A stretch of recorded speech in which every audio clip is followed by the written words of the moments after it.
Hello, everybody out there in YouTube or Facebook land, wherever it is you're watching. We are ready for some live, crazy D&D action. I do say live, and I make no apologies for it. We have no idea how this is going to go. We are set up here. I have my DM screen up. Charlotte's got her gear ready to go. There is just a mountain of dice here ready to go. Thank you for joining us for HP Gaming's D&D Live. It's time to have some fun.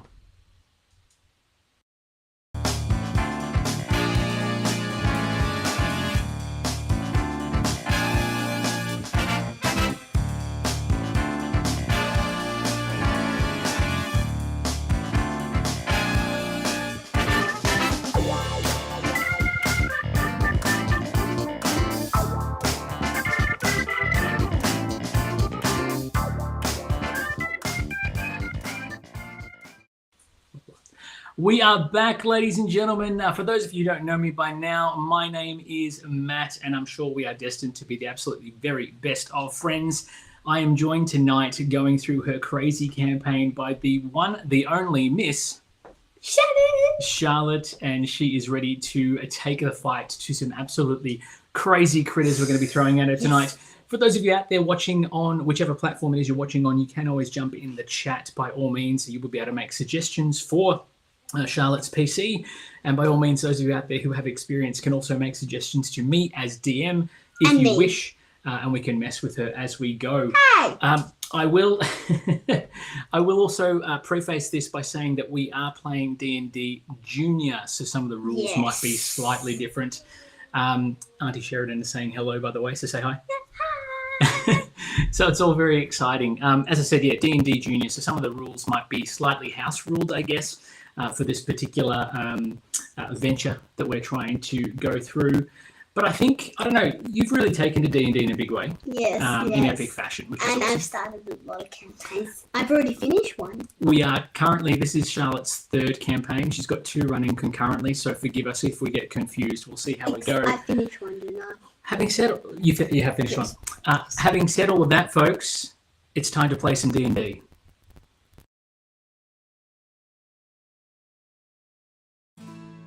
We began our adventure with a simple departure.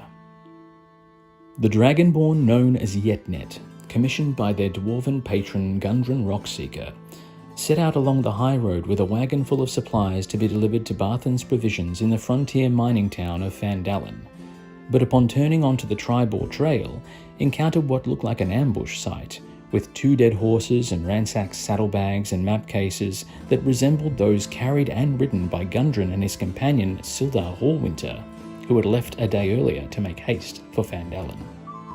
Lying in wait for Yetnet were a group of goblins, but her prowess and barbarian skill were unmatched, and she chased a fleeing goblin into the woods to discover a dark cavern system nestled into the rock. Through thorough searching and a stealthy approach to combat, Yetnet was able to discover that this was a hideout for the Cragmore clan, and that their leader, a gruff bugbear named Clarg, had been ordered by the Cragmore leader King Groll to capture Gundren and deliver him to Cragmore Castle, along with any maps that he might be carrying.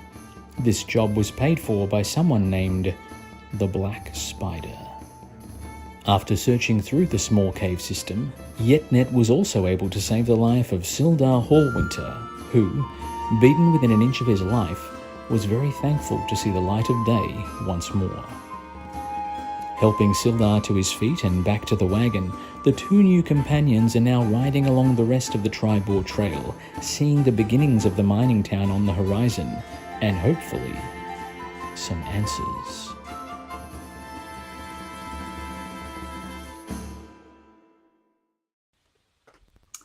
There you go. How epic was that? What a way to kick things off this evening. We are very excited. So we're going to jump straight in and let's indeed get into some D&D. So Yetnet, you are travelling along this Tribor Trail. You can see the outskirts of Phandelver arising before you. The mining town has prospered exponentially in recent years, but as far as you're aware, all reports have said that there is potentially a bit of trouble brewing on the horizon. Now you will make your way down from the Tribor Trail and pull up your wagon at the front of the town square. In the surrounding area, you can see the establishments signposted. You can see a sign that says Stonehill Inn. You can see a sign that says the Townmaster's Hall. You can see other signs that lead off to other parts of the surrounding areas as well. But before you have a chance to get your bearings and jump off the cart, your compatriot Sildar Hallwinter raises his very weary head and turns to you. My dear friend, I feel I am in need of some serious recuperation. I will take my leave at this point and make my way over to the Stonehill Inn, should you need my assistance. I will need to rest, and I believe I promised you a reward for taking me this far. So by all means, here, and he hands you a small pouch containing 50 gold pieces as thanks for saving him. He then takes his leave and makes his way towards the Stonehill Inn. Where would you like to go? What would you like to do? The Townmaster's Hall. You want to head down to the Townmaster's Hall? Okay, so you make your way down the streets of Phandelver, down past the Stonehill Inn, and you come across a large, sort of very official-looking building. It has sturdy stone walls, a pitched wooden roof, a bell tower that stands at the back of the building. Posted on a board next to the front door is a notice written in common language. It reads, "Reward, Orcs near Wyvern Tor. Those of a mind to face the Orc menace should inquire within." The notice bears the town's seal and a very indecipherable signature. What would you like to do? I'm going to go knock on the door. You want to go knock on the door? Yes. Okay, so you make your way up, and how do you knock? I'm... Knock. You hear a slight sort of hustle and bustle from within, and you hear the sound of a click of a lock, and then another click of a lock, and then a third click of a lock. Lots of locks on the door. How many keys does this guy need? I don't know, but there's at least 3 clicks on the lock, and then the door opens ajar, and this red-faced, big, chubby sort of face peers out at you from the crack. Yes, what is it? What do you want? What is it? What do you want? What are you doing here? I bringed in a wagon to... Is this Phandelver? Yes, this is Phandelver, and I am its townmaster. What of it? Did you... I bring a cart to here. You bought a cart? Yes. All the way here? Yes, and what is that to me? What difference is that to me? I think someone ordered it or something. Well, if you're bringing a wagon of supplies, maybe you should check over at Barthen's Provisions. He does all sorts of wares and things like that as well. Is there anything else I may be of assistance with? Otherwise, I will bid you good day. Can I come in? Why do you want to come in here? Because! What is your business here in Phandelver? Let me think. I fighted some goblins and saved someone. So be nice. Goblins? Yes. Goblins? Well, there's no goblins around these parts. Where on earth did you fight them?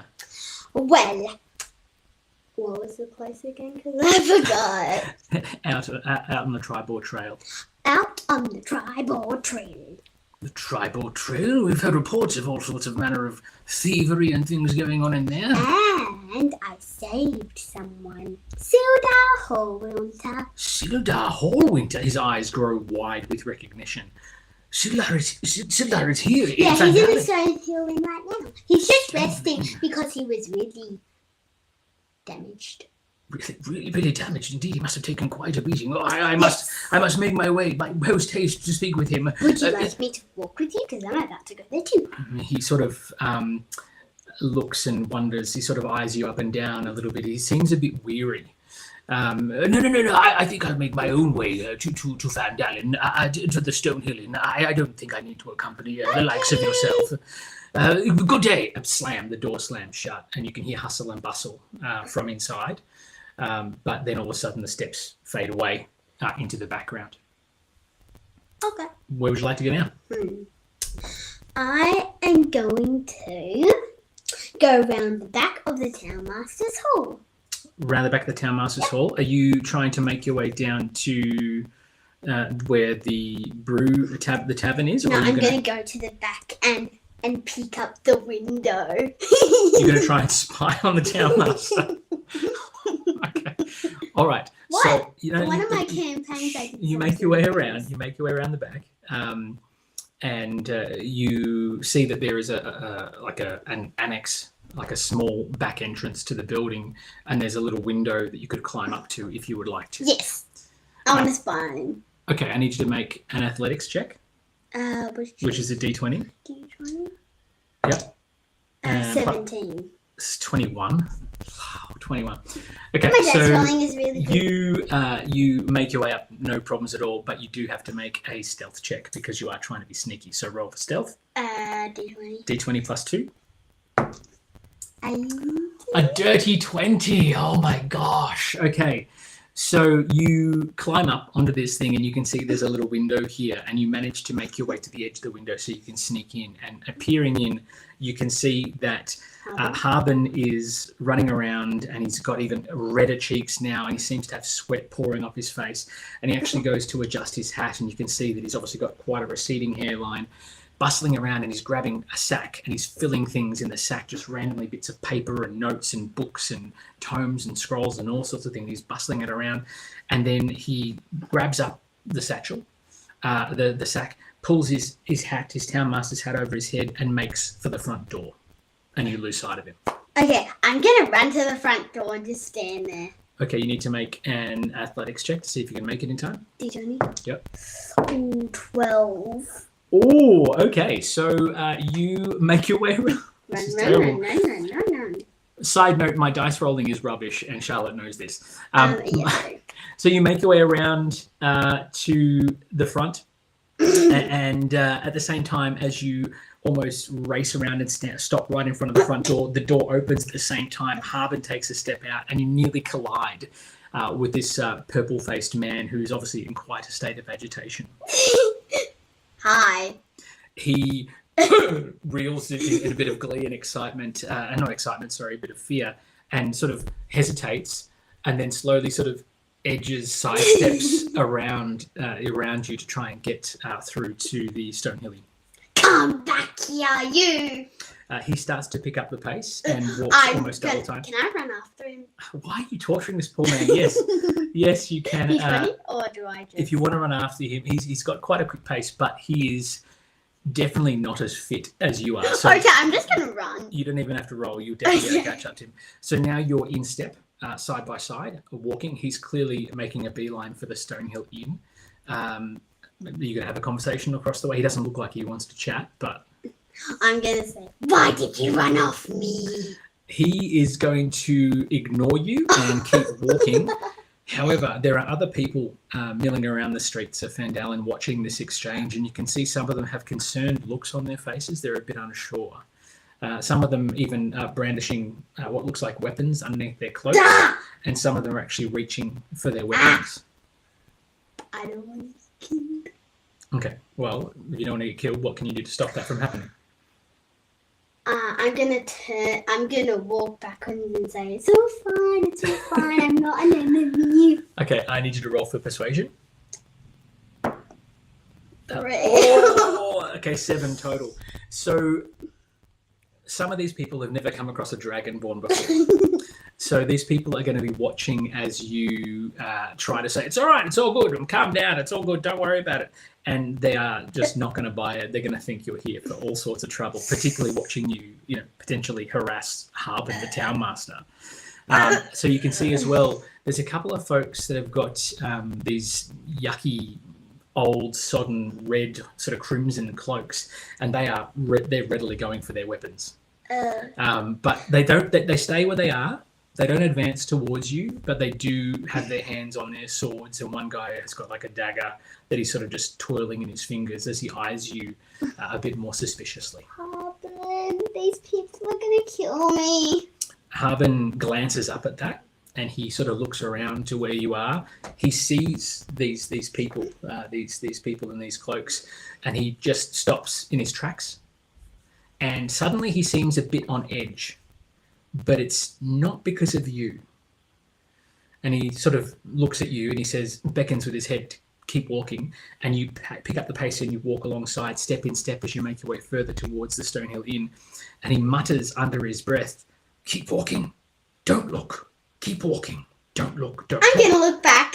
Okay, so you look back over your shoulder, and as you do, you see one of these youths grab the knife and point it towards you and just make a very threatening gesture. They don't advance; they just, it's almost like it's a warning.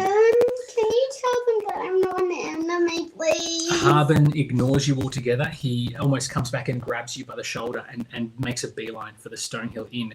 And again, under his breath, he says, "Don't engage with them. Don't talk to them. They're not a threat. They're not a problem. They're just young upstarts. There's no problem with them at all." And he makes the Stonehill Inn the front door, makes his way into the tavern, and leaves you on the landing just outside the tavern. I'm gonna run in there. Okay. So, you run in. Can you make acrobatics check, please? So it's D20 plus 2. 3. Is that a natural 1? Yep. Oh my goodness. Okay, so as you make your way... my dice rolling is kind of sad. Dice rolling is it's terrible. So a natural 1. Only because I think we're on television. No, maybe. Okay, so you roll a natural. So as you make your way in, you rush in with such haste to get away from these people on the street that you actually trip and do almost a cartwheel inside this swinging saloon door of the thing, and you crash into a table of patrons. And they spill their ale all over you, so your leathers are now covered in like a beery, yeasty, beery smell. Like the beer you have? Like the beer that I have. No, my beer is better than this beer. There we go. But in any case, you collapse in a heap, and I need you to take 1 point of bludgeoning damage for that. So do I go down? Yes, you go down 1. Oh, why do I have to do that so soon? Because you've just smacked your head into a table. My head hurts that too. As this happens, there's a man behind the counter, and he's got a big tankard, and he's drying off the tankard and all this sort of stuff, and he's talking with another patron and everything else.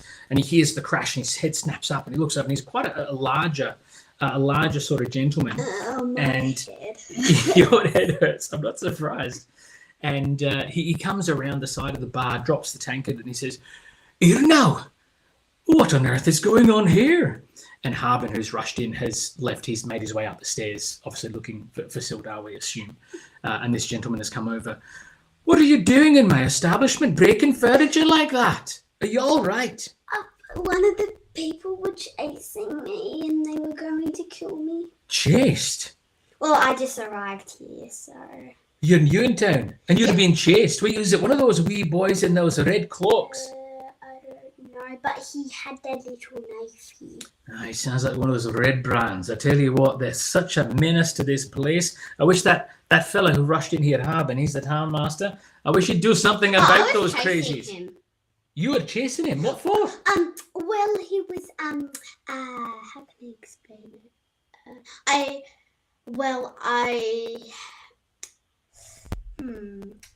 Did you see someone called Sildar Hallwinter? Ah, Sildar. Yes, he's in a room upstairs recovering. He's taken quite a beating, I can tell you that. Harbin's got... Does he need... Did he say, like, I can't be disturbed? No, not so much. He just wanted a nice bed and a cot for the evening. It is late afternoon, as you know. Well, Harbin's going up to him, and I want to stop him because he's trying to rest.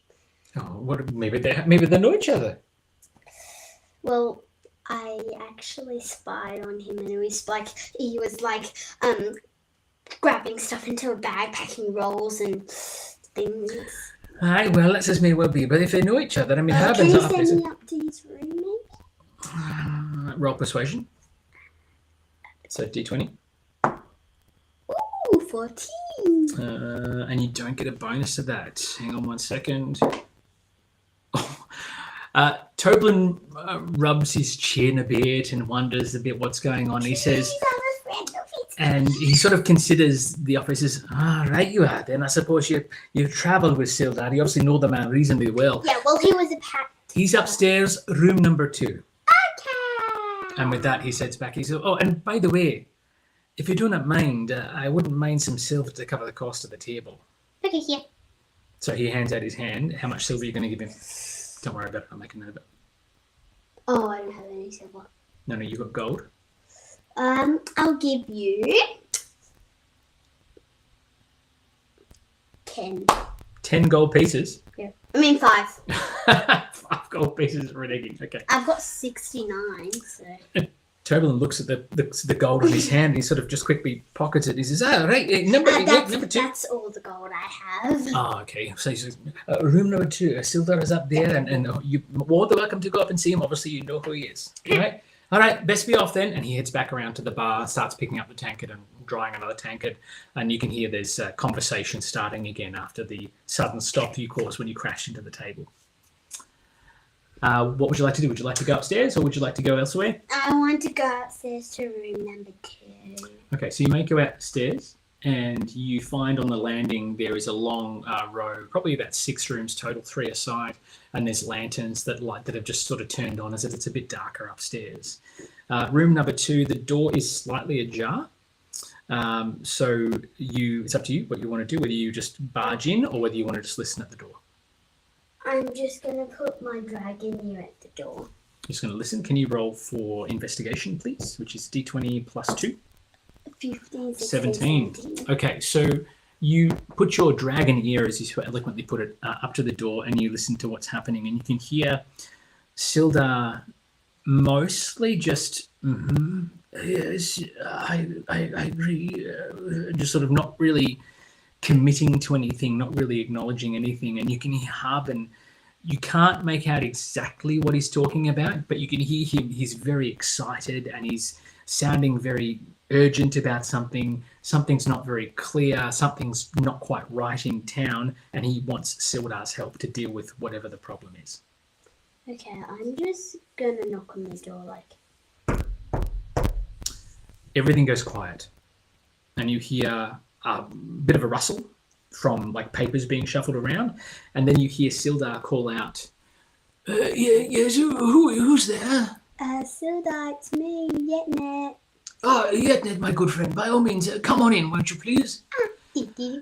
And you push the door open, walk in, and you see a very purple-faced and sweaty Harbin holding a bag behind his back, for lack of a better, holding something behind his back, which you assume is a satchel. And you can see Sildar in bed having a bit of a soupy sort of meal to get his strength back.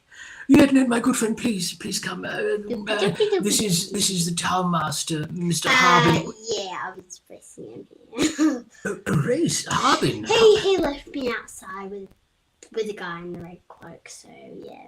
And at that mention of the red cloak, Sildar turns to Harbin and they both stare at each other. There's a recognition between the two of them that may or may not have something to do with what they were just discussing. Sildar turns back to you and he says, quite seriously, "You've come across a gentleman in a red cloak." Yeah, I don't know what their name is though. But he was pointing a little sword at me and I was kind of blah blahs. Kind of blah blahs? Oh, that means crazy in my language. So of course you speak Dragonborn. Yes, Yes. I don't speak Dragonborn. I only speak Common. Sildar turns to Harbin and nods. Harbin turns and looks a bit concerned at your tongue actions and antics, but he reneges and actually makes his way over and goes to grab something out of the satchel. I'm grabbing my drink bottle from my back. People in the chat are saying, "Don't tell Harbin anything." So Harbin presents a scroll to you, and it is effectively a bit of a ledger, and the ledger has like columns, and each column talks about a name. There's a name, and next to the name is a deficit and a figure, or a deficit and an item, or a deficit and some sort of damage description. And it's some sort of really odd table of information that he shows you, and Sildar grabs your attention. He calls you over. This chart that my friend Harbin has is a list of people's belongings, or things that have been damaged, or things that have gone missing, or theft, and we believe it's all caused by these ruffians in these red cloaks, the red brands they call themselves. They've started to infest the town here, and I was sent on a mission along with Gundren to figure out what on earth is happening here in Phandelver. Maybe we could ask for your assistance in the matter. Yeah, I would love to, but we should really start tomorrow because it's getting quite late. Yes, I know it's getting late in the day, and I know you have other things on your mind with the search for Gundren and what's happened to him, but at the same time, this threat is really something to be taken quite seriously. Yes. Why don't we do this task and look for Gundren both? And Sildar mulls it over for a moment. He says, yes, I believe maybe as it starts to get a bit darker, we could use the cover of darkness to continue our search. Not just for Gundren, but maybe for some clues as to where these red brands are coming from. Okay, I'm going to go back to the bar and see if I can get a room. If I can't, I'll just come back up here and maybe I could sleep with you. Sildar says, well, look, there's definitely some space on the floor, I can assure you of that. And he sort of dismisses you and sort of with a wave of his hand, Harbin and I will continue to discuss the details. Make your way downstairs. Toblin will look after you. And he turns back to Harbin, and you're able to go off and do your thing. Okay, I'm going to go downstairs and ask if I can share the room with, Toblin looks a bit perplexed by the question. Well, I don't really know. I mean, I've never really had someone wanting to share a room before. I mean, it's not good for business for me. Usually I get people to rent out rooms, and I tell you what. I'll give you 10 gold pieces if you let me. I thought you said you didn't have any money left. I was joking. I tell you what, if you want to have an extra room for the night, I'll do you a deal. 3 gold pieces will be enough. You can come and go as you like, and there'll be breakfast for you in the morning. Yes. All right, so you cross off 3 gold pieces off your sheet, and he gives you a room key to room number 4, which is the room next door to Sildar's. You can go upstairs to retire and make a long rest, or you can head out onto the streets to see what's going on in Phandelver. I'm going to go to my room and have can I have a long rest? You're going to go retire for the night? Even though it's still mid-afternoon, probably heading towards 5 o'clock? I'll have a short rest. Short rest? Okay.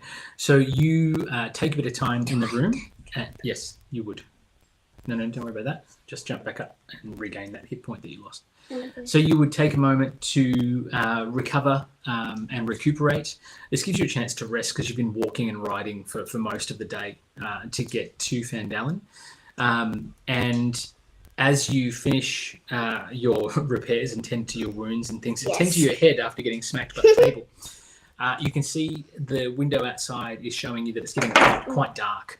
And there is a gentleman walking the streets of Phandelver, and he's lighting all the lamps along the sidewalks and along the pathways to indicate that it is getting more and more dusk. And you see the streets becoming more and more bare, as a lot of people are either retiring or going out to the tavern common room or retiring to their own dwellings for the evening. What would you like to do next?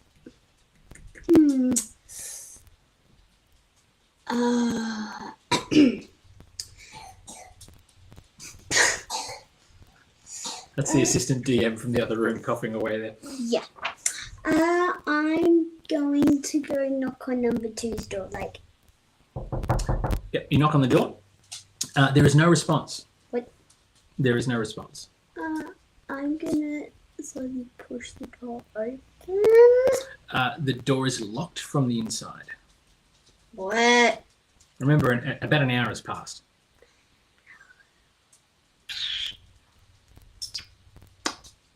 I'm gonna go check down in the bar. Mm-hmm. So you make your way downstairs. There is a few more folks in the common area than there were before. They are obviously people who've come in to have a bit of a drink and have a bit of a relax. So some of them are at the bar. There's a dwarf up on top of this raised platform area, and he's covered in sequins and all sorts of other crazy stuff. And he's got like a lute, and he's strumming away. Here we go, rocking all over the world. Da-na-na-na-na. And he's just playing some music, and people are cheering, and people are like having ales and stuff. Why do you be so crazy? Are you asking me as DM, or are you asking the I'm dwarf? asking you as my dad.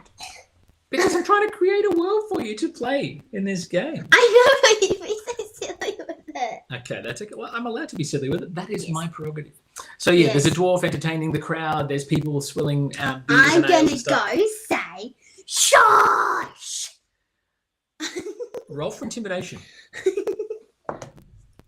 Oops, Oh my 17. gosh. Okay, so this really hulking, tall dragonborn, all red scales and faces and everything else as well, makes her way into the center of the common area where people are trying to relax, have some beers, pub vibes, and she just screams out at the top of her Dragonborn Barbarian lungs, "Stop!" And the dwarf playing the lute stops, nearly snaps one of his strings. The rest of the patrons stop. Some of them drop their tankards. Toblin, the guy behind the bar, freaks out, and you can hear a shattering of glass. Damn you and your perfect rolling. And there's just an absolute silence in this tavern atmosphere. Everyone has stopped dead.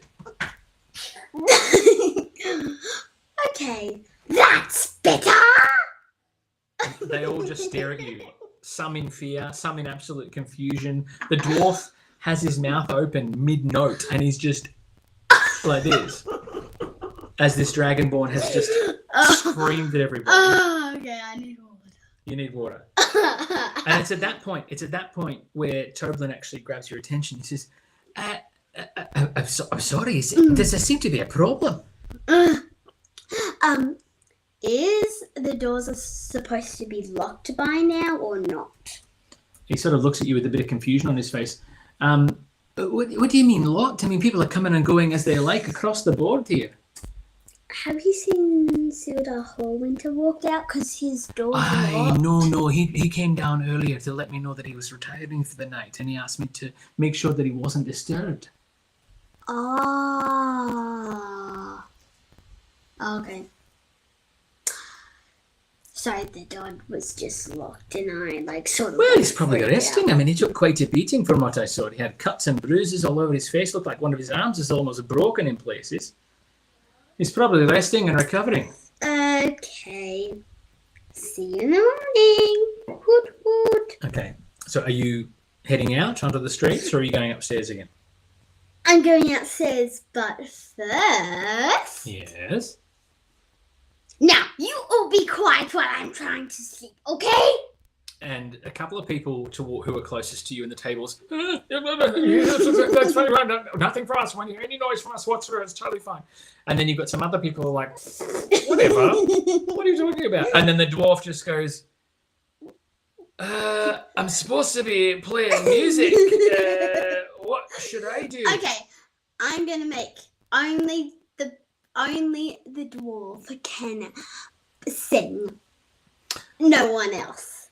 And everyone sort of stops for a minute. And the dwarf goes, all right, okay. And he starts playing the guitar, the lute, but it's got a string missing, so the notes are all off, and it's sort of a bit. Is this volume all right? I think you're missing a. Rocking all over the world, and You can go your normal. Oh, I can go louder than that. Yes, but I think one of your strings are in place. Yeah, right. All right. Well, whatever. That's fine. He puts the lute away and he grabs out a flute and just starts playing some quiet notes to himself. And it's all very quiet, very demure. People start to continue talking and having their own sort of chatting. No, it's very quiet. It's much more demure, very quiet now. And it's at that point where you see in the distance, just to the side, heading towards the door, a flash of a red cloak. And it's making its way towards the door, and it's gone almost in an instant, heading out into the night. I'm going to stare out the window to see if I can see. Okay, so you're going to try and look out the window, see what's going on. You... I don't... Oh, no, I'm not Ivy League, no. No. I think you do still have dark vision, though. If you go to skills, where are we? Features and traits. Rage. No. Yeah, that's Ivy League. You do not. So you can make an investigation check for me as you look out the window. So roll your d20 and then add your 2 to it. So you roll d20 plus 2. Wow, dirty 20. 19, okay. 30. So you stare out of the window and you sort of can't see anything at first because it is quite dim. Your eyes are adjusting. And all of a sudden, this flash of red flies past the window, heading off towards the eastern side of town. So where? Because I don't know. I'll show you. So to the western side of town. So from the Stonehill Inn, you can see to the east, there's what looks like a giant estate. There's a sleeping giant. There's Tressendar Manor. You can see signposts that talk about leading up to the manor. The flash of red has run off in that direction, heading east towards the sleeping giant. Sleeping giant. It's the name of a bar. It's not an actual sleeping giant. Just so you're aware. Okay. What would you like to do? I thought it was actual sleeping giant. Okay, I don't know if I should stay here because he looks kind of nasty. Can you roll a d20 plus 2, please? Okay, so it's at that point you make your way... I rolled a 5. I know. Well, it's actually 7 because you get your plus 2 bonus. Oh, yeah. But as you're sitting there, you realise that you realise that you feel a little bit lighter. You're one of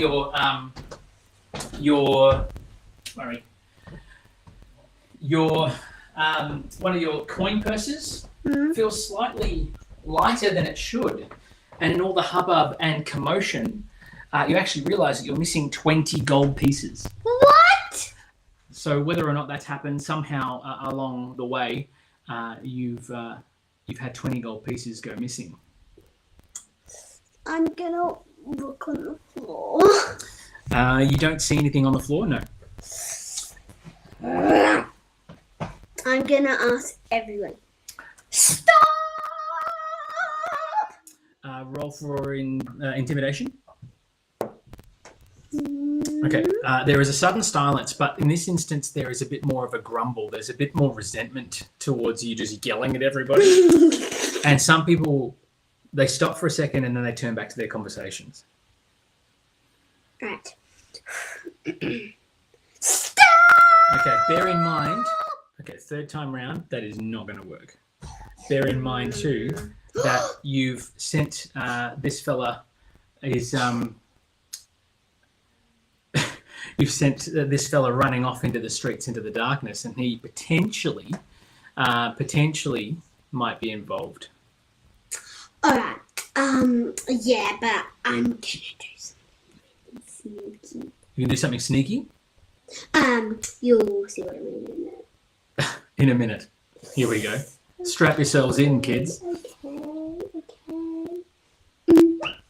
Okay, so is there a light down in the garden? in the Stonehill Inn? Yeah, there's a couple of different lights and things in there. There's torches and things. I'm gonna do the biggest one in there. I'm gonna throw a javelin at one of the torches in there to get everyone's attention. Yeah. I don't know if that's a good idea. We'll see how we go. At this point, Toblin calls you over. He's waving frantically at you to come over to the bar. Alright. 1 second, only one. Toblin just stares at you blankly and is just sort of a bit confused, but he waves for you to come over. More incessantly. 1 second! No, he's beckoning you over. He really wants to talk to you about something. Fine. Lass, I'm sorry to call you over like that. I know you've obviously got some other business, but I just want you to know, I think that I saw one of those fellows, lift your coin purse. Okay, but I just need to do something. I just need to go into the middle of the bar and do something very quickly. Aww. I think he's tried to take it and run with it. So it's I think I saw him try to take it. Can I borrow a lantern because I'm gonna go follow him? Oh, right, yes, you're right. He reaches down behind the bar and he pulls out a little lantern, lights the candle, and hands it to you so you can see wherever you're taking it with you. Don't I need my companion? Sildar has retired for the evening, so I'll unless you want to try and wake him. I'll get him back after I come back and get my gold pieces back. Okay. By this point now, it's probably the equivalent of 7:30, and it is quite cold outside. Not that you'll feel it because you're Dragonborn, Yes. but it is going to be quite dark as you make your way out. So the lantern's probably going to be a godsend. All right. And you make your way out into the streets of Phandelver. Are you going to head east, or are you going to go somewhere else? Okay. Did the guy You run saw that way? the guy running along here. I'm gonna go follow him past the sleeping giant. Okay, so you make your way down towards the eastern part of town, and you can see the streets are almost empty now. There's a couple of stray dogs that are walking around just doing their thing. You can hear there's some late bird call, bird song in trees in the distance, but there's not a lot of activity. You are making your way down the streets. You pass a couple of small residential buildings that have their windows closed, the curtains drawn. It looks as though everyone is pretty much locked away for the night. But as you make your way further down the street, you can see that there is what looks like some rubbish and bits on the ground. There is leftover tobacco stains from people that have been spitting on the ground, and there is a bit of noise and hubbub coming from a building towards the end of the street. I'm gonna go. Beep, beep, beep. Okay, so if you're going to try and it's creep, tiptoe, right? yeah, you need to roll stealth. Okay. +2. Ooh, so Eight. that's an 8 total. So, okay, so you make your way tiptoey, trying to be quiet as you approach. But as you approach, you step on some of this rubble and rubbish and you can hear a crinkle of metal, snapping of wooden twigs, that sort of stuff. And all of a sudden, the hubbub and the noise you can hear starts to slowly. Okay, so it lessens, but it doesn't stop altogether. There's still a bit of crazy going on. There's still a bit of noise happening, and you hear the opening of a door, a creak of a door, and you hear someone call out, "You get out of here, you vagabond! We don't like you, vagrant right in here." Can they see me? You can't see who says the abusive things, but you see ahead of you someone being thrown out into the street. They collapse on the road. Rain? Yes. Okay. Something I thought wasn't rain. Oh no, that's not outside. Not real life rain. That's rain in here. It's starting to rain in Phandelver. If that did happen, I would be soaking wet. That's right. So you make your way down. You can see that there's a figure being thrown out of this establishment into the street. Okay. I'm gonna try to.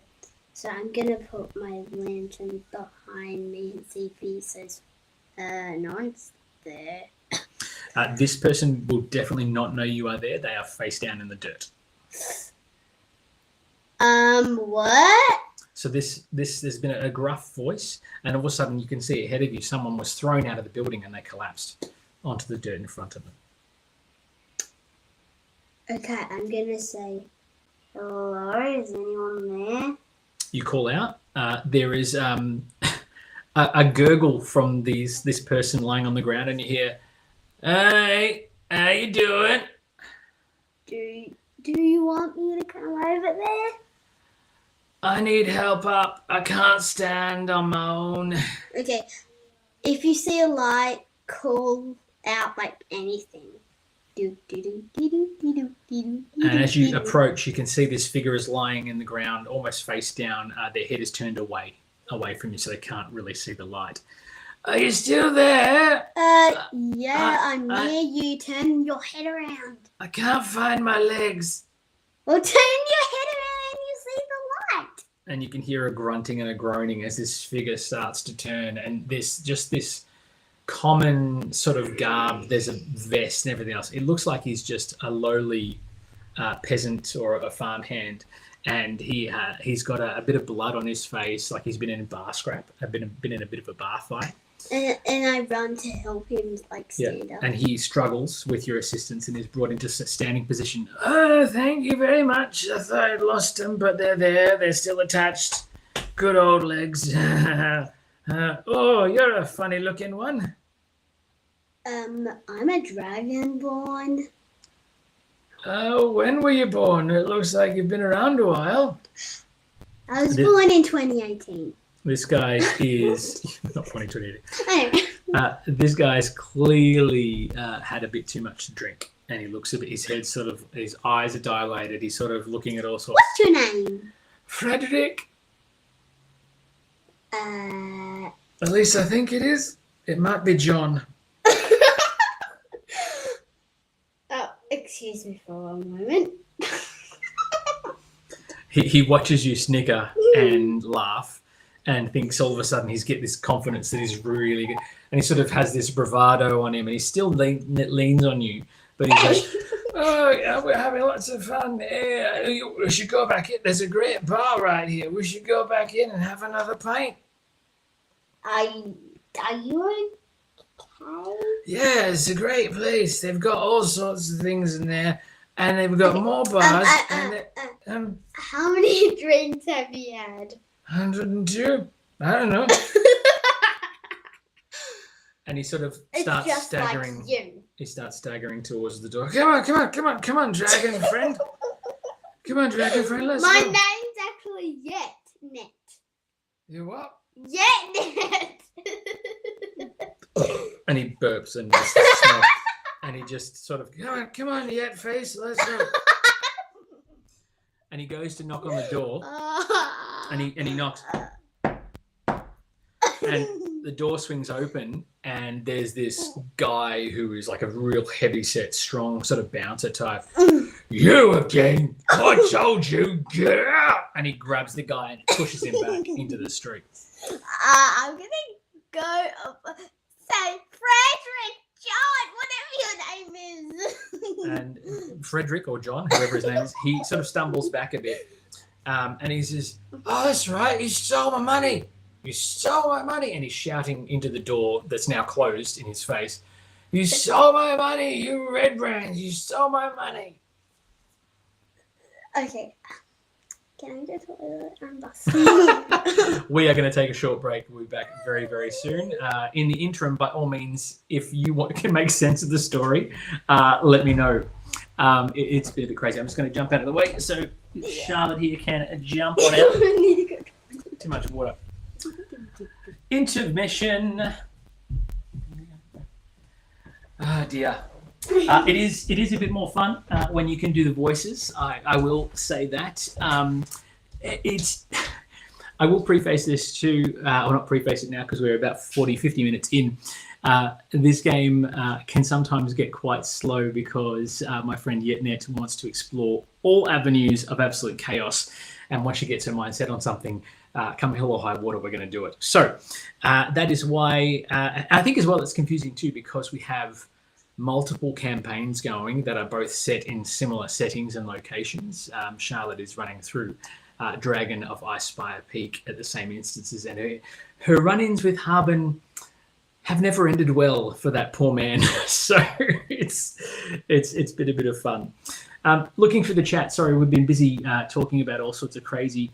Charlotte is indeed very, very cheeky, not just with this D&D stuff, but also with everything else in life, as we've come to know. In terms of the game and the confusion, it's all about role play. So that's probably one of the biggest crazy things that happen with this craziness that we do here. Charlotte is on her way back. We're going to find out what happens when she goes into this crazy establishment. Evening, Mr. Wood. I hope you're well. Thank you for joining. If you're watching back the stream later on, enjoy the chaos. And I mean that in the most amazing and crazy of stuff. So just to recap, we have made our way into Phandelver, and we are now heading down the east into the east side of town. We are currently outside the establishment known as the Sleeping Giant. And we've just come across a gentleman who has been thrown out of the establishment, who claims to have been robbed by the Red Brands. Yetnet, you are here and standing out the front. Frederick or John or whatever his name is lying on the floor. And he is obviously quite angry. He's starting to shout profanities at the door, saying lots of naughty words and dirty things that I can't repeat. Yes, because you're in front of a child. That's only 8 years old. I know. So that is what is going on. How are you going to respond? Okay, stop saying rude words and let me come over there. So he turns to you and he says, but they stole all my money. I had all these gold pieces and now I don't, and I don't know where they are. There's them, those red brands. They're stealing from everybody all the time.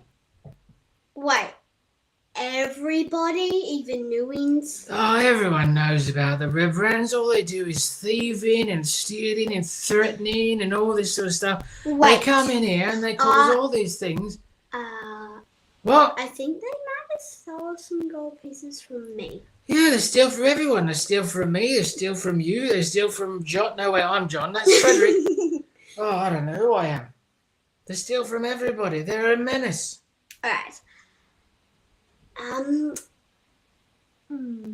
Hey, this is a great bar here. You want to come in and have another drink? It's awesome. It's so nice. Don't open the door. Don't open the door. Oh, that's right. You tried to throw me out again and punch me in the face. Right. Well, you look like you're strong and capable. Why don't you do something about these red brands? Okay.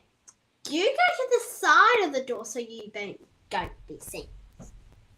Oh, I like where this is going. All right, Okay. So Frederick or John makes his way to the side of the door. You knock. The door opens. That big bulky bloke is here. What do you want? Can I come in? I've got a little child here called Frederick. You're bringing a child to a place like this? He's over 18. Okay, you roll for persuasion.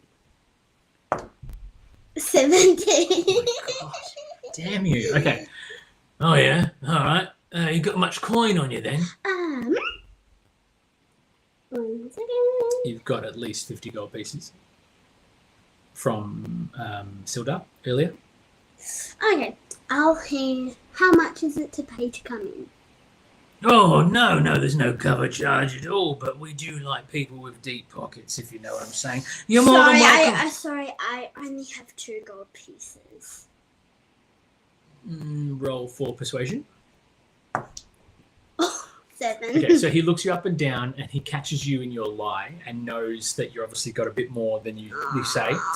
And he, you can see him sort of make a gesture just outside. Fine, No. You can see him make a gesture just outside off your vision. So you can see the doorway. You can see some crazy happening, and you see the doorman look off to the side and make some sort of acknowledgement to someone you can't see. I need you to make a perception check for me. 9. Oh, okay. So as you look through the door, you see in the distance, in the back of the room, another flash of red.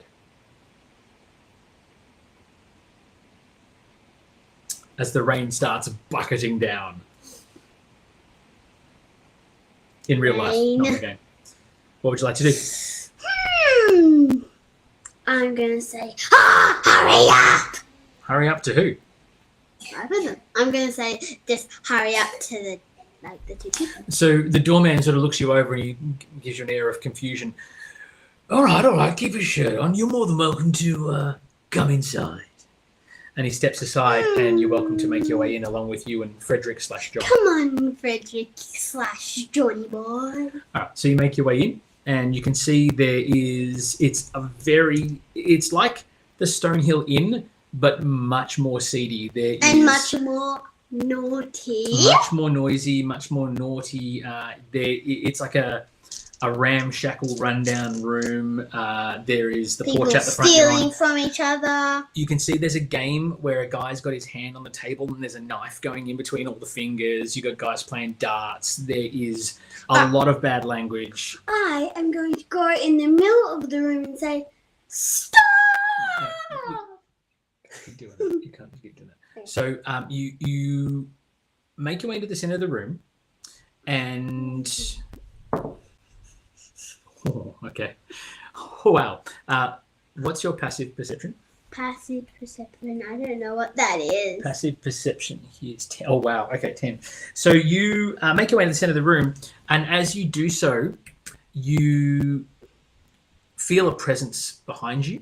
So you've made your way into the middle of the room. You're watching all these things going on, and you can see, you get a feeling that you've got eyes on you. Someone's watching you, and as you I'm make your gonna way, turn. you can turn. But as you make your way to the middle of the room and you turn, there is a hooded cloak, a red hooded cloak, standing right in front of you. The cloak is right the way over. You just see a thin smile, and you can feel all of a sudden little poke as there is a knife that's being gently pressed against your stomach. And you hear it in a low voice, the smile grimaces an evil-looking grin and says, "It's time you and I went out for a bit of a chat, my dear." And he sort of nudges you this way. In the interim, you can try to get Frederick's attention. Roll for, we're going to call it, not insight. We're going to call it... Strength. No, not strength. Not strength. No. I know you want to do strength. No. You can roll, make it a survival roll, +2. So roll your d20 +2. Wow, a 5. You're rolling as well as I am. So you go to call out, but then as you go to call out, you feel that the knife gently poke you again. So you realise, okay, this guy means business. And as you look around, you can see Frederick/John, whatever his name is. He's already back at the bar. He's forgotten you even exist. He's having a wonderful time. He's having too much. Hey guys, who knows the song? Let's all sing. We are sailing. We are sailing. He's gone. They're off on his own tangent. And as you are led out into this little back room, you make your way in, and you can see that there's another 2 of these guys in these red cloaks, and they're all standing in a bit of a circle. 2 in front, 1 behind, who's pushing you along with this dagger. And once they get you in that room, they close the door, and it's a small space, but it's still got a bit of room to move. And he turns, the guy with the knife turns and says, "I think it's time you and I had a little chat. You want to know a bit more about the Red Brands, eh?" Oh no, I just want to have a drink. You just want to drink? Well, how about we make you a little something, a little special cocktail, eh? And the guy with the knife keeps the knife on the pressure, but he nods to one of his compatriots, and one of them goes over to a little area and starts to make something that is a drink, but it's got a few extra ingredients that you wouldn't otherwise like to drink. What would you like to do? Please. Is there a pimp in there? Make a perception check. 20. So your nostrils flare open, and you can smell there is a hint of nightshade and some other drugs and things in here that are designed to either make you unconscious or kill you outright or whatever it is. And this guy who's carrying this little thing, he's making his way towards you, and they're going to try and force you to have this drink. He's probably about 10 feet away from you as he makes his way forward. Okay, that's it. Strap yourselves in, kids. Yeah, 1 second. Come on! Hey, be nice. What are you trying to do? I'm trying to get to my things. That's right, there it is. Thank you. Alright. Now, remembering you've got a small little dagger or a blade against yourself at the moment, against your back. Can I use my great axe too? Roll for initiative. Here we go. Oh. 2. Oh, I rolled a 1. Oh, okay. Damn it. Okay. So we've got... So you have to roll lower than me, right? Foxy, basically rolling for initiative means that we're about to have a fight. Yetnet is about to attack. But I'm on 20. Oh, yeah, it's fine. So you have rolled a 2, and then we have... Oh, gosh, everyone's rolling terribly. Okay, so we have 3, 1, and a 6. And please don't tell me I'm playing 3 guys. I'm playing 3 guys. There we go. Yep, so there's 12 of them. Now, the fella who is with the dagger, he's going to be first to act. He's going to give you a shove and push you forward and try and get you into the middle of the room. I need you to roll a d20, please. D20, yeah. Yeah, make it like a grapple. So yeah, no, he succeeds. So he pushes you into the center of the room, and you are now right smack in the middle of the 3 different enemies that are behind you. All right. The guy who's pushed you 5 feet away, so he's still able to make an attack with his little dagger there. So he's going to try and attack. What's your AC? 12. He rolls a 15, and he definitely connects. So we have got. It's a glancing blow of 3 damage. So he gets his sword, takes a swipe, and it takes a little bit of a chunk out of you. Don't worry about that. I'll keep the calculations here. If I had a pen and paper on my own, I would be able to keep track. Yeah, that's okay. But you don't let me. I'm making it work as best I can. Yeah, but I'm not. Now, I'm not. the guy with the potion. Anymore. It's his turn. The guy with the potion. He's going to make his way forward, and he's going to try and reach out and try to restrain you. But as he goes to restrain you, he can't seem to get a grasp on you because of your scaly skin and everything else as well. So that's not going to happen. And he then takes a step back to back away so he doesn't spill the potion, which means it's now your turn. Okay, I know this sounds a bit crazy, but I can't. Seriously. Sorry, no, I'll do that. What are you going to do? I want to do my great axe You and wanna swing your punch great this guy in the face behind me. You want to try and swing around and attack the guy behind you. All right, roll for an attack. And +6. Oh no, that's right. It's a +6. 5 feet. Yes, and you're within range. 18 plus 5. That will be a 23 to hit, which well and truly hits. Roll damage. +6. No, 1d4, 1d12. This one, +4. +4. 8 damage. 8. Okay, so you smack this guy squarely in the face with this axe. You turn around and crunch. The axe smacks him through the chest. He now is almost doubled over in pain, and you've actually managed him to push him back a little bit further from where he is as well. There's a bit of an opening where the guy behind you has been pushed back. The other 2 are now encroaching on your space. It is now our doubled over friend's turn, but because he's doubled over, it's going to take half his movement to get back up into position. He has a grimace on his face of determination to get you back for that attack, and he is going to make a swing and rolls a dirty 20. So he is going to make an attack. But because of his situation, the fact that he's taken so much damage, it's again another glancing blow, and he's only going to do another 3 points of damage. So that equals 6 damage. 6 damage total. You're on 15. Now that brings us back to our friend who is standing at the side ready to make his attack. He's going to try to restrain you. So can you roll a d20 for a grapple, please? Oh, you need to roll well. 15. Oh my gosh, Charlotte, come on. How dare you? No, I So am not getting killed. Makes his way over and he tries to restrain you so that they can throw this potion at you down your gullet, but you're able to grapple and break free, and you actually kick out and almost like an attack of opportunity. So you can make an attack with just your unarmed strike. So roll a d20 plus 6. Yep, d20 Yep, there you plus 6. 12 plus 6, 18 does hit. So you roll, I know it's a flat 5 damage for your unarmed strike. Oh, So- can I do a leg kick? Yes, you can. So you kick out with your leg as you try and grapple, and the kick just lands straight with this guy's chest. You knock him flying. He is now down on his back on the ground in all sorts of trouble, all sorts of world of hurt. We have our friend with the potion is going to make his way forward, and he is looking a little bit concerned now that one of his mates is on the floor. And one of his other mates has been attacked with a great axe. So he's actually going to get this potion, and he's just kind of trying to throw it at your face. So he's going to make an unarmed attack. So you read the room really, really well. As he throws the potion, you duck out of the way. And because it's a natural 1, because I suck at dice rolls, this potion is going to fly through the air, and it's actually going to smack into the guy you hit with a great axe behind you.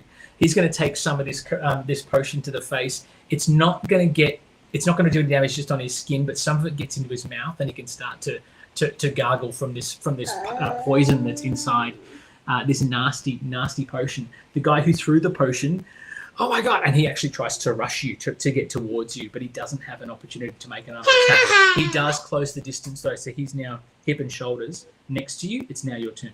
Alright, that's it.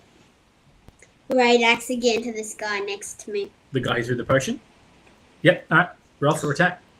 Rain, you're not helping. I think the rain's making a nice mood for it. It's great. All right, roll your d20 plus 6. That is 12, and that is... Crazy. That doesn't hit. No, it's a glancing attack. He reads the room, and as you swing, he moves with you. So that as you swing, he actually rotates around beside you and swings clear. Our friend who's doubled over behind us, who's now got a bit of corrosion there, is going to be rolling disadvantage as he tries to get back into the fray. And he rolls 12, which doesn't hit. So he tries to swing, but he's lashing out at nothing because he's actually too busy focused on trying to keep his vision with everything else that's been sprayed across his face. So he's just stabbing wildly as he makes his way through the room. Your friend that's nice and close to you, he's now going to try and round on you, and he actually produces a little dagger, and he's going to try and rub some dagger action, trying to get some dragonborn flesh. But as he turns, you mimic his maneuver. You actually turn and rotate, and he actually swings and misses similarly to yourself as you did before.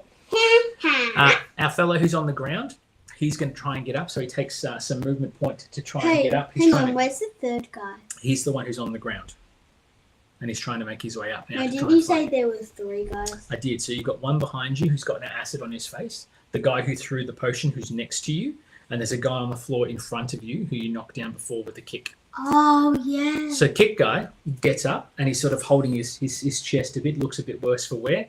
He grimaces, and he tries to make a lunge attack at you, and rolls a 5, which doesn't connect. So he makes his way forward to lunge, but as he lunges, he misses completely, and he actually connects with the fella that's next to you, and he knocks him away from you. So the guy who was rubbing shoulders with the guy who had the potion, he's now out of the way, and it's now your turn. All right. So the guy who's on the floor, I'm going to turn quickly. No, he's got up. He's now standing. Is he behind me or like? So if you're looking this way, you've got the guy doubled over behind you with the stuff in his face. The guy who was next to you, the guy who just got up, he's moved across the Red Band Ruffian. He's moved this fella away because he actually connected with him instead. All right. So the guy who drank the potion. Who threw the potion? Yep. The guy who's got it all over his face. No. Yeah, that guy. He's behind you. I am going to do the great axe again. Okay, so you will need to turn to do that. So you turn and cut his face. You'll try and cut his face. We're going for the headshot. Fantastic. Roll that one plus 6. 25 definitely hits. Oh my goodness. Roll your d12 plus 4 for damage. D12. This one? D12 plus 4. Yep. And you get? 14. I don't do this often because it's not my thing. Shush. It's not my thing. But I think in this case, because it's been a while, I'm going to ask a very important question. Charlotte, how do you want to do this? Kill him! Okay, so instantly you turn and you swing high and true, and you just get this great axe and just slice this guy. His neck just explodes in a spectacular fashion. His head spins as it flies through the air, and it lands with a dull thud. You now have your back to the 2 attackers behind you, and the fella who has just been pushed to the side, who had the potion in the first place, is now ready to make his attack. He is flabbergasted and shocked for a moment as he sees this head spiral through the air, but he is going to recover, and here we go. Don't tell me you rolled a 20. He rolls a 20, but he's rolling disadvantage because of the shock value of seeing his friend's head get cut clean off, and the other roll was only a 3. So he is getting his dagger. He's going to try and swing, but you are just too quick. You sidestep out of the way, leaving our friend who had the kick to the chest to come and make an attack. An 11 is not good enough. He misses, and now you are now turned to face these 2 attackers, and it's now your turn. What would you like to do? The rain.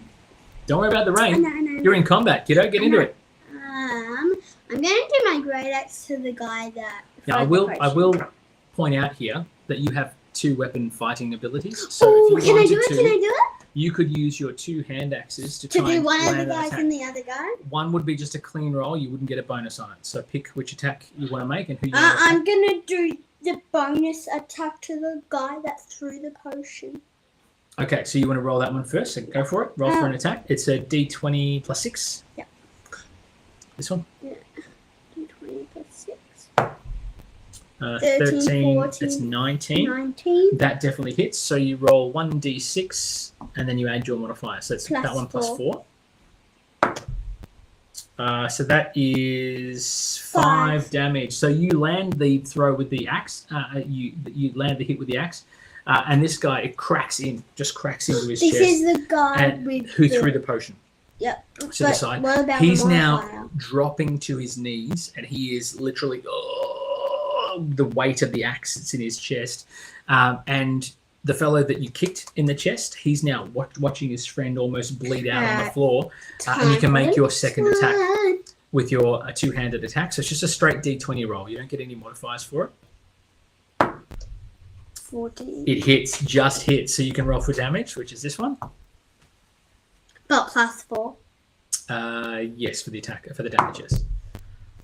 5 again. Okay, so you throw. Are you throwing it, or are you holding onto it? Because you could swing by holding onto it. I'm swinging it by holding onto Okay, it. so you swing the second axe. So if you can imagine that you're here and you've just gone literally crack, crack, and you've connected with both of these guys. They're both doubling over. One of them looks absolutely beside themselves. Looks as they're about to pass out from pure blood loss at this point. And our friend who was kicked in the chest now has an axe wound to match, which is quite unpleasant. Our friend on the floor who's kneeling down is going to try and stand. I'm just going to laugh. I will ask you to roll intimidation. Aww. D20. Yeah, there's no bonus on it though. Roll intimidation. 8. Yeah. So you try to laugh. You laugh at them, but they're too busy bleeding out and dealing with their wounds. They don't even notice. Anyway. Okay, that's fine.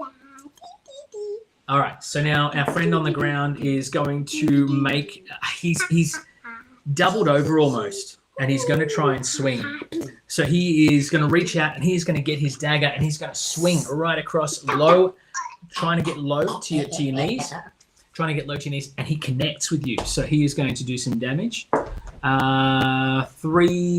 6 points of damage. That puts you on 9, kiddo. And then our friend who is has the kick to the chest and the axe, he is going to try and make an attack as well, but only rolls a 9, which is not enough for the bonus. So 9, 10. Oh, it is enough. It is just enough to connect. 4 puts you on 5 points. It's getting close. It is now your turn, though. What would you like to do? I want to cut the guys in the face with my hand axes again. Double hand axe again? Yep. All right. So who would you like to attack first? You've got kick in the chest, or you've got. I'm gonna do potion man? kick in the chest with the bonus? yeah. All right. So roll your attack, which is your D20 plus 6. Yep. That is 6. 6 plus 6 is. 6 plus 6 is 12. And that is not enough. So that attack misses. Now you can roll your straight up D20 for the other fella. Oh, don't get to use my 5.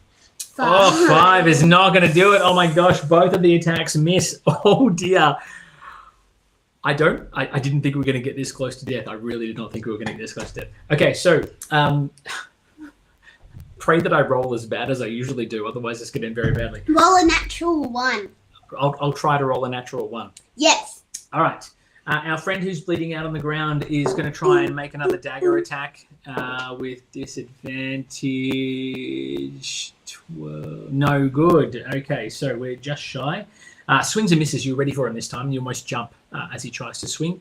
Our friend who's got the axe in the chest and the kick to the chest is going to try and do the same. They can see that they're going to try and go for the legs and try and whittle you down. Unfortunately, you're ready for that, and you jump his attack as well, and you duck out of the way. So you're now standing closer to this guy who has got blood all over him. Who was kicked or the potion? Closer to the potion guy. It's your turn.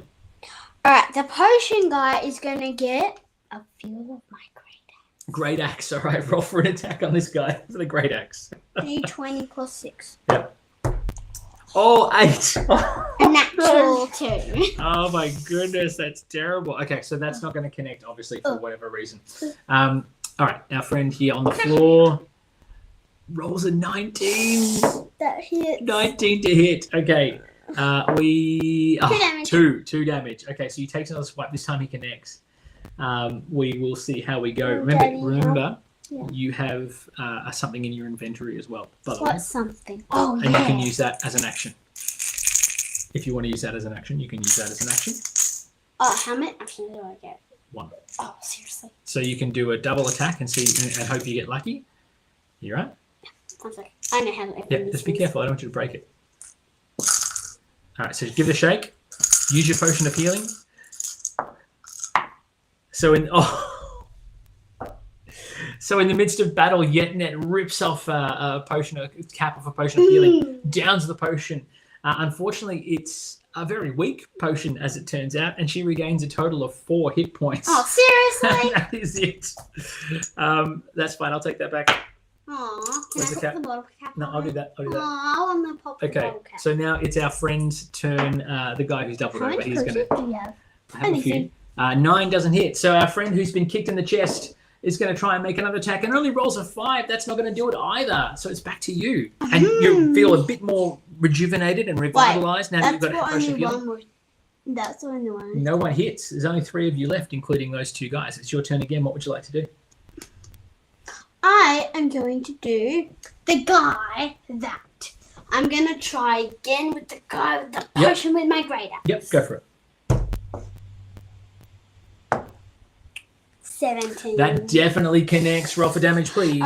You know what? 1d12. You don't even need to roll for damage. Go and roll for damage anyway, just to make sure. Yeah. A 3. That'll do it. That'll do it. So you bring the great axe down. Boom! This guy collapses and Can you just say stops. how do you want to do? No, I can't because Aw. that's not my line. Sorry. He stops dead. He stops moving. There is just no motion whatsoever. He's out for the count. That is it. Our friend who is Kicked in the face. kicked in the chest, has the axe in the face, sees this, sees you just bring this great axe down, boom, right on top of this fellow. And then I'm just And staring at him like There's a moment of hesitation before he decides what he's going to do next. And he actually backs away and looks over towards a side door. And it looks like he's going to try and make a break for it. I'm going to run after him. Okay, hang on. It's still his turn. Oh, pretty. So as he tries to make way for the door, you are still within range, so you can make an attack of opportunity and try and I swipe am him on the going way to out. throw my javelin.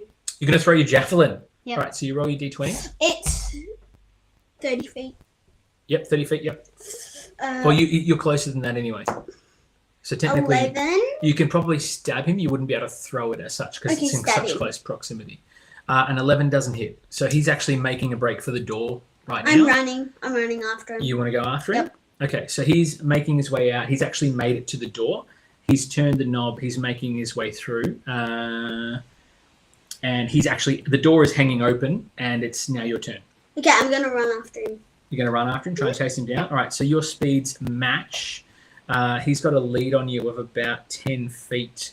Oh, let's go. Come on, I can do better than that. Roll athletics for me. So this one, plus 4. Athletics plus 4. 5's not going to do it. So you have an even pace. He's actually getting away slowly from you now. He's heading east. He's just going to keep running at this point. He doesn't even... well, hang on, let's see. No, doesn't even look back over his shoulder. He's just fanging it out of there, trying to get away from you as fast as you can. You can hear the sound of the party and everything else from the bar sort of fading in the distance the further away, further east you move. Okay, I'm going to go back to the party and say, where's that blah, blah, blah, blah. Where's the blah, blah, blah, blah? You You don't want to chase this guy down, see where he's headed? But...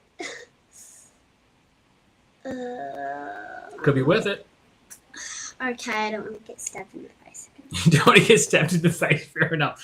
All right, so you can chase him down. Do you want to try and catch him, or do you want to just watch him? Catch him! Roll athletics. Oh, can I run after him and spy on him? If you want to spy on him, you might want to back off and just watch where he goes and try and keep up with him. You can do that. You'd need to roll stealth then. Oh, can I, jog? Maybe, if that's what it takes. but you've got to roll for stealth. If he knows you're following, he'll keep running fast. Stealth 14. Okay, so he doesn't see you following. So as you're making your way through, we're out of combat now. He is now fanging it down the street. He's heading east, east, east. And you can see he makes his way up this winding path as you follow along looking from the shadows. This winding path that leads into what looks like a big rundown ramshackle mansion on the top of the hill at the far end of Is town. this like the mansion you did for that Halloween special? No, it's not like the mansion we did for the Halloween special, is it, Ben? No, it's it's a mansion that is on the hill. It's very run down. If you're looking at the map, it's this one here, the Tressendar Manor, and you can see he's run all the way east. So you mean the one like in the wiggly snake path? And you can see he makes his way up to the front door, but he doesn't actually go to the front door to knock on it. He sort of makes his way towards the front door, then banks right around the side of this manor. You're going to follow? But tiptoe. I'm going to tiptoe. Make another stealth check for me to make sure you're still hidden. The same number again. Plus your stealth. Yep, okay, so you're good. So you're still not seen. You watch him make his way around through shrubs and things, and he comes across like a doorway to a cellar, to a downstairs basement level, and he opens it up. It creaks nice and loud, and he snaps his head up, making sure there's not been followed, and he ducks down inside into the cellar. I'm going to follow. You're going to follow. So you see the doors close, and you can see that he's just made a noise. I need you to roll a sleight of hand to make sure you don't make a noise as you open up sleight of hand +2. Yep. So roll the d20 +2. 16, 17. Okay, good job. Okay, so you make your way to the doors, and they're sitting here, and you can see them get ready to open, and you lift one very, very carefully, and you can see there's a bit of a light in the cellar as you make your way down these steps. You make your way into a cool, dark, musty space. There's barrels lining the place. You can hear movement upstairs from the rooms of the mansion above you, the manor above you. You can see that there is like a cistern with running water in the space as well. There's like a 5-foot wide landing that leads further down into an even more sunken set of steps. You can see there's a door that leads northward. And there's the waterworks that lead, and there's another door that leads to the west. Do you mean crying waterworks? No, I don't mean crying waterworks. I mean waterworks is in plumbing. There's like an underground sort of cistern water in camp. I'm gonna look around, but creepy, just in case this guy's hiding. Okay, so you make an investigation check for me, please. Oh, Dad, remember one of the campaigns when I just went like that? Yes, I know. That was crazy. This investigation's a +2 bonus. 10, 11. 12.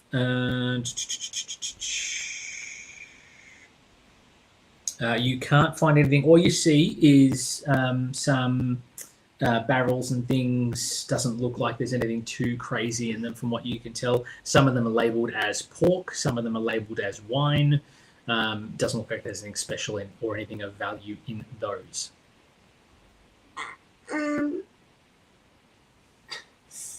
Can I maybe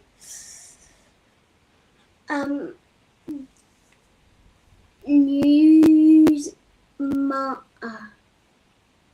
I keep forgetting it's the wrong character. You're right. It's just my brain is not working because it should be my bedtime by now. Well, that's okay. You can make your way north. There's a door to the east. Hang on, wait. What if I had seeing foot vision? So then I could see his footsteps. You want to try and investigate for footprints? Yes. You can do that. Roll for investigation. Woo!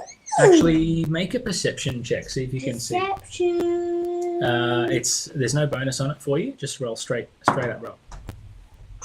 You've got to be kidding. Natural 20. Nat 20.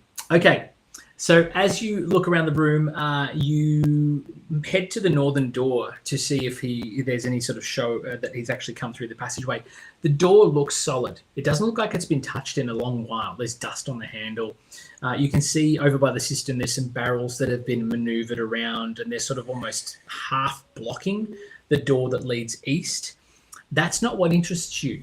On the southern side of the room, you can see that there is more barrels and things, but there is also disturbed dirt and a tiny, tiny, tiny crack in the wall itself. Oh, can I peek in it? You can't peek in it, but you feel a draft coming through, and where at the floor, it looks like the dirt has been moved as though there's a door that's been opened, even though there's no door there. There's a thin hairline crack that you can see in the wall. Can I see if I can dig it up very quietly? Okay, so first of all, I need you to make a strength check. My strength test is +4 and it's 19. Yep. Okay, so you definitely succeed this one here. So as you make your way through, you try and grab this hairline crack and you tease this out, and you see what looks like a giant sort of it's almost like a slab of stone that's built into the wall that's hiding a secret door, which you slowly grab with your claws and try to open. And as you open the door, this cold draft of air hits you squarely in the face. And as you sort of look down the passageway, you sense this. There's a smell in the air, a smell that's not quite normal, that starts to invade your nostrils. And as you take, you mean my Dragonborn nostrils? Your Dragonborn nostrils. And as you make your way a couple of steps into this little corridor, you hear a voice, but the voice isn't from your ears. It's inside your head. Hang on, what? You hear a voice inside your head that says in a high-pitched sort of voice, flesh and blood. And that, my friends, is where we're going to finish tonight's session. Oh, I know what that creature is, but I can't remember its name. And that is where we're going to finish tonight's session. We did go a little bit longer than we expected. It took us a little while. We are in the depths of Tresendar Manor, and there is something lurking in the dark that Charlotte is going to have to contend with. Sorry, Yetnet is going to have to contend with. Yes. There you go. Thank you very much for sticking with us. That I just hope we don't have nightmares tonight, but that's what happens. I'm probably going to wake up in the middle of the night. Yeah, look, it's okay. If you do, that's okay. It's fine. We'll look after you. We are going to try and organise another session to continue Charlotte or Yetnet's journey through the Lost Mine of Phandelver campaign. I hope you enjoyed that. If you have questions, you can reach out to us, not just in the chat, but also at orders@hpgaming.com.au. We'll be back live with more D&D crazy stuff in the not-too-distant future. Stay tuned with the socials, and we'll be able to get in touch with you and obviously get you to join some epic campaigns as well. Until then, folks, we will get you to go out there, play more games, be social, hit us up. We always love chatting with fans, and we'll talk to you all very, very soon. It is, folks, ta-da for now. Say bye, Charlotte. Bye. Look at the camera over there. Bye. Bye. We'll see you soon, guys. Thank you so much.